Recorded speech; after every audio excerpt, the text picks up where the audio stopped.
Olá, sejam muito bem-vindos. Hoje a nossa conversa é um guia prático, uma verdadeira jornada para a gente se conectar com essa rede interna do corpo. Nós vamos aprender passo a passo a sentir e a mover a fáscia para destravar mais fluidez e eficiência em cada movimento. E para começar, eu quero deixar uma pergunta no ar. Como seria se mover com mais leveza, com mais fluidez, com menos esforço? A resposta, ou pelo menos um caminho para ela, pode estar justamente no entendimento da nossa própria estrutura interna, e é exatamente isso que a gente vai explorar agora.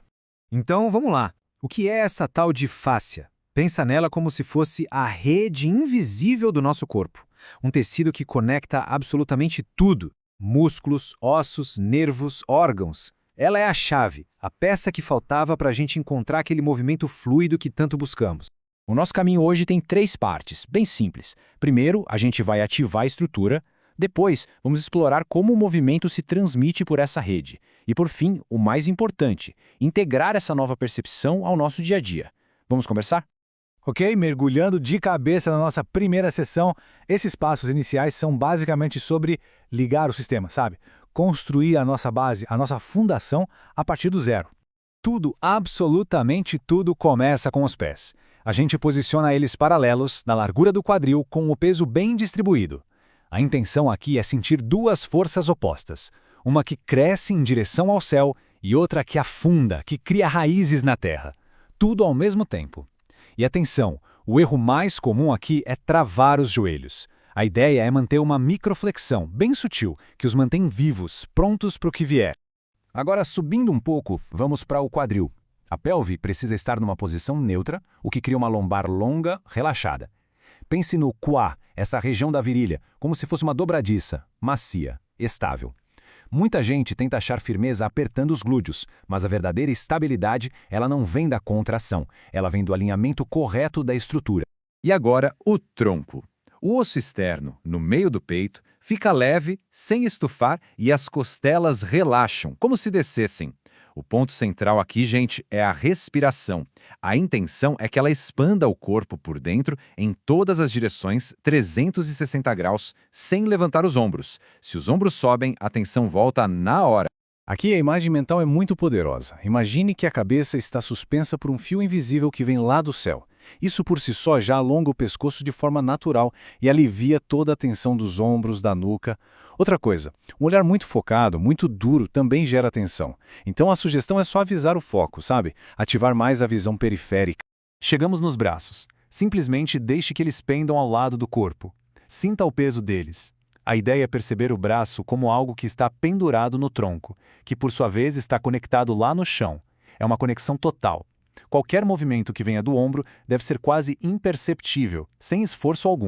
Este é o último passo da nossa fase de ativação, a famosa postura de abraçar a árvore. As mãos vêm para frente do peito, como se estivessem segurando uma bola bem grande.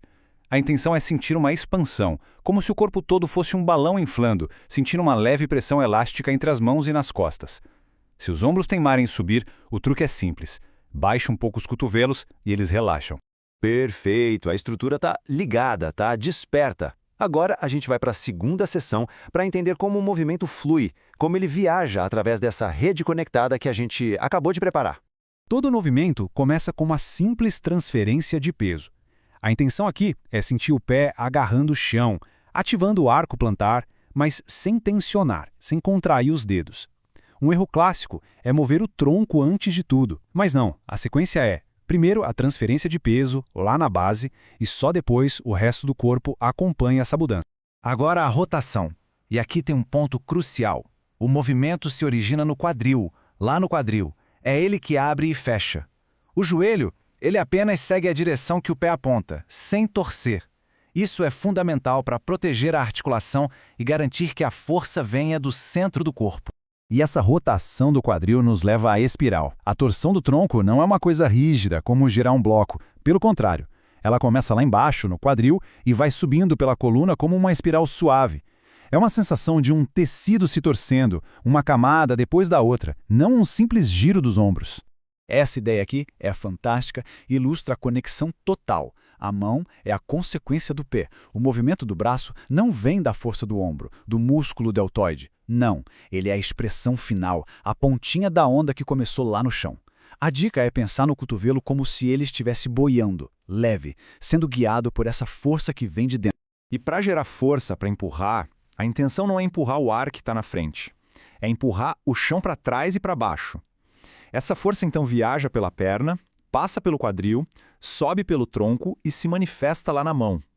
A força no braço é o resultado final de toda essa cadeia conectada, e não o ponto de partida.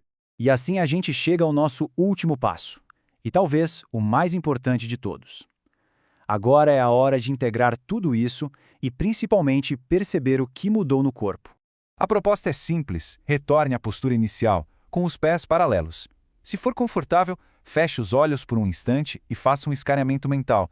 Tente lembrar como o corpo se sentia antes de começarmos. E agora, o que mudou? Onde há mais espaço, mais calor, mais conexão? É sobre comparar essas sensações. Os sinais de que a face foi ativada são bem claros, são sensações físicas mesmo. Um calor que se espalha pelo corpo, uma maior mobilidade nas articulações, uma sensação de maciez elástica e, acima de tudo, uma conexão mecânica suave, em que o movimento parece fluir sem nenhum esforço. Se essa nossa exploração de hoje trouxe alguma clareza ou ajudou de alguma forma, o like é sempre um jeito ótimo de apoiar o nosso trabalho. Para quem quiser continuar acompanhando essa jornada, a inscrição no canal é o caminho. E ativando as notificações, fica bem mais fácil não perder os próximos conteúdos que a gente prepara. E seria ótimo saber o que o pessoal anda estudando no momento. Deixar isso nos comentários é sempre um grande incentivo e ajuda a gente a trocar ideias. No nosso próximo encontro, a gente continua essa conversa, mergulhando ainda mais fundo no universo fascinante do Tai Chi. Até a próxima!